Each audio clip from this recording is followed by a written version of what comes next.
New TV Telugu 9 నెలల్లో మహిళలకు నవమాసాలను పరిచయం చేసిన కూటమి ప్రభుత్వానికి అంతర్జాతీయ మహిళా దినోత్సవం జరిపే అర్హత లేదని మాజీ మంత్రి ఆర్కే రోజా మండిపడ్డారు. తాడేపల్లిలోని వైకాపా కేంద్ర కార్యాలయంలో పార్టీ మహిళా విభాగం అధ్యక్షురాలు ఎమ్మెల్సీ వరదు కళ్యాణితో కలిసి ఆమె మీడియాతో మాట్లాడారు. ఎన్నికలకు ముందు ఆకర్షణీయమైన హామీలతో మహిళలను నమ్మించి అధికారంలోకి రాగానే పథకాల అమలులో వారికి మొండి చేయి చూపుతున్నారని ఆగ్రహం వ్యక్తం చేశారు. వైఎస్ జగన్ పాలనలోనే మహిళలు నిజమైన సాధికారతను అందుకున్నారని అన్నారు. అలాంటి మహిళలకు ఈరోజు తమకు ఒక సమస్య వచ్చినా, ప్రభుత్వం తమకు మోసం చేసినా ఎక్కడికి వెళ్ళి చెప్పుకోవాలి, ఏం చెప్పుకోవాలో కూడా తెలియని పరిస్థితికి భయభ్రాంతుల్ని గురి చేశారు. ఎవరైనా కూటమి ప్రభుత్వం చేసిన తప్పుల్ని, మోసాల్ని ఎత్తి చూపిస్తే ఇమీడియట్గా వాళ్ళ మీద ఫేక్ కేసులు పెట్టి ఏ విధంగా పోలీసుల వ్యవస్థని ఉపయోగించుకొని మహిళల్ని జైల్లో పెట్టిస్తున్నారు, నాయకుల్ని జైల్లో పెట్టిస్తున్నారో మనం కళ్ళారా చూస్తున్నాం. అండ్ మహిళకి కావాల్సిన భద్రత కోసం జగన్మోహన్ రెడ్డి గారు ఎన్నో దిశ యాప్ కానీ, దిశ పోలీస్ స్టేషన్లు కానీ, మహిళా పోలీసుల్ని రిక్రూట్ చేయటం కానీ ఎంత పెద్ద మనసుతో చేసి ఆడవాళ్ళని కాపాడుకున్నారో మనం కళ్ళారా చూసాం.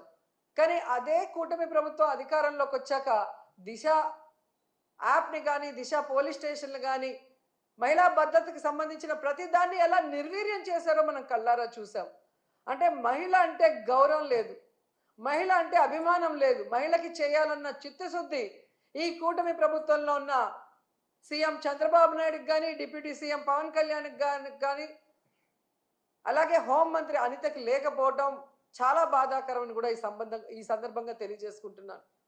జగనన్న ఉన్నప్పుడు మీరు చూస్తే చెప్పుకోవడానికి గుర్తురానన్ని పథకాలు, చేయూత కానీ, అమ్మఒడి కానీ, ఆసరా కానీ, ఇల్లు కానీ, రైతు భరోసా కానీ, సున్నా వడ్డీ కానీ, ఇలా చెప్పుకుంటూ పోతే ఎన్నో ఎన్నో పథకాలు ఇచ్చారు. కానీ చంద్రబాబు నాయుడు వచ్చిన తర్వాత ఆయన ఇస్తున్న పథకాలు ఏంటి అంటే చంద్రన్న పగ, చంద్రన్న దగ, చంద్రన్న నిత్యావసర వస్తువుల ధరల బగబగ, అలాగే జగనన్న మోసం, చంద్రన్న మోసం, చంద్రన్న తల్లికి పంగనామం, అలాగే చంద్రన్న నిరుద్యోగులకు వెన్నుపోటు, ఇలాంటి పథకాలు తప్ప చంద్రబాబు నాయుడు చెప్పిన ఒక పథకాన్నైనా ఈరోజు ప్రజలకు ఇచ్చారని నేను అడుగుతున్నా. నవమాసాల్లో నవ మోసాల్ని నారావారు తీసుకొచ్చి ఈరోజు ప్రజలకు అందిస్తున్నారు. మహిళలు ఈరోజు అంతర్జాతీయ మహిళా దినోత్సవ సందర్భంగా ఎక్కడ నలుగురు కలిసినా ఈ కూటమి ప్రభుత్వం మంచి ప్రభుత్వం కాదు, మహిళల్ని ముంచే ప్రభుత్వాన్ని ఘంటాపదంగా చెప్తున్నారు. అలాంటి సమయంలో చంద్రబాబు నాయుడు గారు, ఆయన ప్రభుత్వం ఈరోజు మహిళా దినోత్సవాన్ని రాష్ట్ర వ్యాప్తంగా ఘనంగా చేయండి అని చెప్పడమే కాకుండా ఆయన పాల్గొంటున్నాడన్న విషయాన్ని కూడా ఇప్పుడే తెలిపారు. ఈరోజు ఆయన నేను సూటిగా అడుగుతున్నాను. మొన్న ఏదో మీటింగ్లో ఆయన చెప్పాడు, డైరెక్ట్గా కానీ ఇండైరెక్ట్గా కానీ వైఎస్ఆర్సీపీ వాళ్ళకి ఏ పని చేయొద్దని.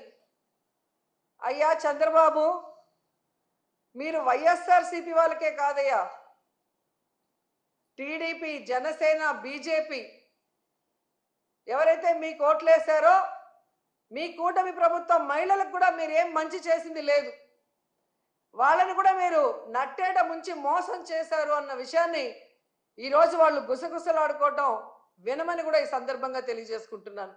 అండ్ ఈరోజు సిగ్గు లేకుండా ఈ కూటమి ప్రభుత్వం తెగ ప్రచారం చేసుకుంటుంది పచ్చ ఛానళ్లలో. కూటమి ప్రభుత్వం అంట మహిళా సాధికారత కోసం ఎంతో కృషి చేసిందంట. అసలు మహిళా దినోత్సవాన్ని జరుపుకునే అర్హత ఈ కూటమి ప్రభుత్వానికి ఉందని నేను అడుగుతున్నా. అసలు మహిళా సాధికారత కోసం మీరు ఏం చేశారో చెప్పండి. ఈరోజు రాష్ట్రంలో చూస్తే ప్రతి గంటకి 70 మంది, ప్రతి రోజుకి 70 మంది మహిళలు, వృద్ధులు, చిన్నపిల్లల మీద అఘాయిత్యాలు జరుగుతున్నాయి. గంటకి 3 మీద మీ పోలీస్ రికార్డ్సే చెప్తున్నాయి. ఇదేనా మహిళా సాధికారత? మహిళలు రాజకీయంగా ఎదగాలని జగన్మోహన్ రెడ్డి గారు ఇచ్చిన 50% రిజర్వేషన్ని మహిళలకి ఎత్తేసారు మీరు. ఇదేనా మహిళా సాధికారత? మహిళల రక్షణ కోసం దిశ యాప్, దిశ పోలీస్ స్టేషన్లు, మహిళా పోలీసుల్ని తీసుకొస్తే వాటిని మీరు ఎత్తేసి ఈరోజు దీన్నే మహిళా సాధికారత అంటారని అడుగుతున్నాను. ఎంత సిగ్గుచేటంటే ఈరోజు 6 ఏళ్ల నుండి 60 ఏళ్ల వరకు అందరు మహిళల్ని మోసం చేశారు. ఇదేనా మహిళా సాధికారత? దాదాపుగా 50,000 పైగా బెల్ట్ షాపులు పెట్టి ఈరోజు ఆడవాళ్ల పసుపు కుంకాలతో చెలగాటమాడుతున్నావు చంద్రబాబు నాయుడు.